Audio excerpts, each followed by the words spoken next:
정치적 참견 시점 박영애 기자 나와 있습니다. 자, 첫 번째 소식 보겠습니다. 네. 일본 말이 맞네요인데, 자, 이거 뭐 일본의 수출 규제 조치 같은데 얘기가 예. 뭐가 맞다는 거죠? 네, 어제 저녁 한국당 김정재 의원이 산업통상자원부 성윤모 장관에게 질의하다가 나온 표현인데요. 네. 대화를 직접 들어보시죠. 네. 일본 측에서 하는 말이 철회 요구는 없었다. 일본은 객관적인 증거를 들이댔어요. 회의록이 없었다. 저희들은 그 원상 회복을 요청했습니다. 왜 철회라는 분명하고 명확한 단어를 쓰지 않았습니까? 저희가 원상 회복이 더 이렇게 강력한 이렇게 표현이라고 볼 중요한- 수가 있습니다. 그럼 일본 말이 맞네요. 일본 측의 말은 일단은 맞네요. 그거는 의원님 그렇게 판단해 주시면 절망은 안 되죠. 저희들이 원상 회복을 요청한 거는 철회보다도 더 강력한 의미로 생각해서 요청을 한 내용이고요. 그거를 일본이 진실을 얘기했다는 저는 그렇게 받아들이고 싶지 않습니다. 네, 지난 12일 한일 무역당국 실무자 만남에서 일본은 한국의 문제 제기는 있었지만 회의록에 철회라는 문자는 없었다. 그러니까 철회 요구가 없었다고 억지를 쓰고 있는데요. 이 논리를 가져온 거고요. 여기에 대해서 우리 산업부는 철회라는 말 대신 우리는 원상 회복을 요구했다. 원상 회복은 조치를 철회하고 그 사이 생긴 변화까지 원래대로 돌려놔라. 더 강한 표현이다. 이렇게 반박을 하고 있습니다.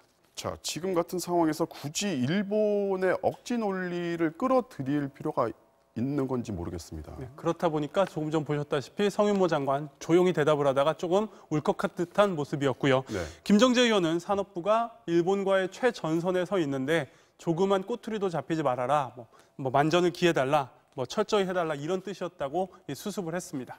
자, 지금 같은 상황에서 일본에 어떠한 빌미도 안 주려면 지금 사후에 수습할 게 아니라 사전에 굉장히 신중할 필요가 있거든요. 예. 자, 다음 소식 보겠습니다.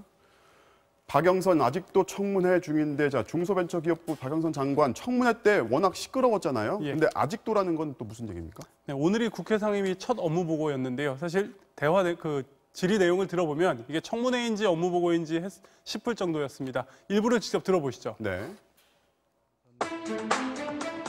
수많은 의혹들이 제기된 바 있는데 국민 눈높이에 맞는 검증이 제대로 이루어지지 못했습니다. 충분히 납득할 수 있도록 해명을 하고. 뭐가 무리가 있어요? 지금 청문회 자료를 지금 나가는 것이 무리가 아니고 뭐가 무리입니까 지금? 그런 태도라면 앞으로도 장관으로 인정 못합니다. 관상이 마음대로 장관 자격이 왔다 갔다 하는 게 맞는 얘기야. 어디서 그 소리야? 정답해 주실 거냐? 자, 이거 뭐 청문회 시즌2 맞네요. 네, 지난 3월 청문회 때 박영선 후보 야당의 거센 공세에도 전혀 움츠러들지 않았었고요. 네. 오히려 한국당 황교안 대표가 법무부 장관 시절에 김학의 차관의 성폭력 동영상 CD를 알고 있었다 이렇게 폭로하면서 역공을 했습니다. 청문회는 파행이었었고요. 이번 시즌2, 오늘의 시즌2는 그 정도는 아니었습니다. 계속해서 조금 더 보시겠습니다. 네. 네, 지난번에 인사청문회가 순조롭게 끝나지 못한 것에 대해서는 유감스럽게 생각합니다. 장관께서 부족하지만 이렇게 이제 유감 표명을 했으니까 회의를 그냥 진행하도록 하겠습니다. 네, 1시간이 약간 넘는 공방과 10분의 정회 끝에 박영선 장관이 이렇게 유감을 표하면서 예정됐던 업무 보고는 진행이 됐습니다.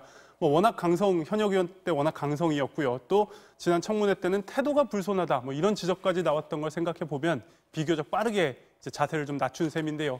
한국당과의 청문회 이 앙금이 이 정도로 완전히 해소될지는 좀 지켜봐야겠습니다. 네, 오늘은 여기까지 듣겠습니다. 지금까지 박영애 기자였습니다.